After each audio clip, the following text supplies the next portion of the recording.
L'analyse de données qualitatives. Rien que le nom peut faire un peu peur. Pourtant, c'est un processus fascinant. C'est l'art vraiment de transformer des conversations, des heures de discussion en de véritables révélations. Alors comment on passe des mots à des idées claires? C'est ce qu'on va voir ensemble. On va être honnête, ça commence souvent comme ça, avec cette image. Une véritable montagne de notes, des heures et des heures d'enregistrement, et ce sentiment-là d'être complètement submergé par le chaos. C'est un moment que tout chercheur connaît bien. On sent qu'on a de l'or entre les mains, mais cet or il est brut, il est désordonné, et franchement, il peut être assez intimidant. Du coup, la question qui tue, c'est celle-là. Par où est-ce qu'on commence? Comment on fait pour transformer cette masse d'informations en quelque chose qui a du sens, qui est cohérent? Eh bien, c'est justement le chemin qu'on va parcourir étape par étape. Il faut y arriver, pas de secret, il faut une méthode. La meilleure façon de se la représenter, c'est de s'imaginer en enquêteur. On va vraiment adopter la méthode d'un détective pour passer du chaos ambiant à la clarté en suivant les pistes, indice après indice. Et voilà l'objectif. Cette image, elle résume tout parfaitement. Passer de ce gribouillis, de cet enchevêtrement de fils, à une structure claire, ordonnée, où tout a sa place. Ce n'est pas de la magie, c'est vraiment une méthode. Parce que la clé, elle est là.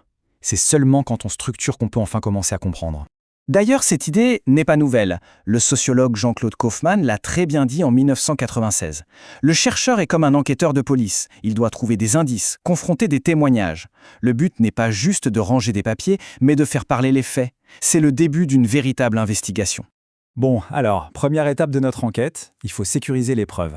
Et ça, c'est la transcription. On a souvent tendance à voir ça comme une corvée un peu rébarbative, mais c'est bien plus que ça. C'est le moment crucial où chaque mot, chaque hésitation et même chaque silence est mis sur papier. C'est la fondation de tout le reste. Et attention, c'est un travail de longue haleine qui demande une rigueur absolue. Pour vous donner une idée, il faut compter entre 6 et 8 heures de travail pour retranscrire fidèlement une seule heure d'entretien. Ce chiffre dit tout. On ne peut pas se permettre de négliger cette étape. La moindre preuve perdue, et c'est toute l'analyse qui peut être compromise. Alors, pour bien faire, il y a 4 règles d'or, un peu comme le manuel du parfait enquêteur. Premièrement, être fidèle. On retranscrit tout mot pour mot, même l'éthique de langage, les Deuxièmement, on anonymise. L'identité des témoins est sacrée, il faut la protéger. Troisièmement, on est détaillé. Un rire, une pause, un ton qui change, tout ça, c'est de l'info. Et enfin, quatrièmement, on est organisé. On numérote les lignes, on met en page clairement, bref, on se constitue un dossier de preuves impeccable. Voilà, nos preuves sont sécurisées bien au chaud. L'enquête peut vraiment commencer. On passe à l'étape du codage. Maintenant, on va se plonger dans nos transcriptions pour dénicher les indices, pour identifier les pistes qui vont nous mener, on l'espère, à la vérité. Alors, le codage, qu'est-ce que c'est concrètement? En fait, l'idée est assez simple. On va lire le texte et le découper en petits morceaux qui ont du sens, ce qu'on appelle des unités de sens. Et sur chaque morceau, on va coller une étiquette, un mot-clé qui résume l'idée. C'est comme ça qu'on commence à mettre de l'ordre dans le chaos. Pour trouver ces fameux indices, notre détective a 2 grandes stratégies. D'un côté, l'approche déductive. Là, c'est comme s'il arrivait avec une liste de suspects déjà en tête, basée sur ses théories. Il cherche des preuves pour confirmer ses soupçons. De l'autre côté, l'approche inductive. Là, notre détective arrive sur la scène de crime sans a priori et il laisse les indices eux-mêmes lui souffler qui sont les suspects. Et voilà ce que ça donne visuellement. À gauche, l'approche déductive. On part des codes, de la théorie, pour aller chercher les extraits dans les données. À droite, l'approche inductive.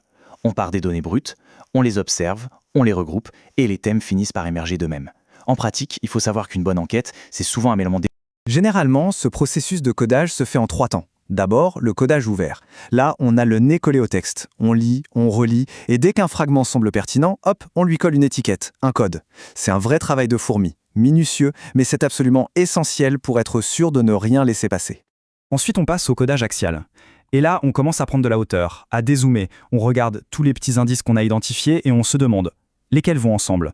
On regroupe les codes similaires dans des catégories plus larges. C'est à ce moment-là qu'on commence à connecter les points pour former des pistes d'enquête vraiment solides.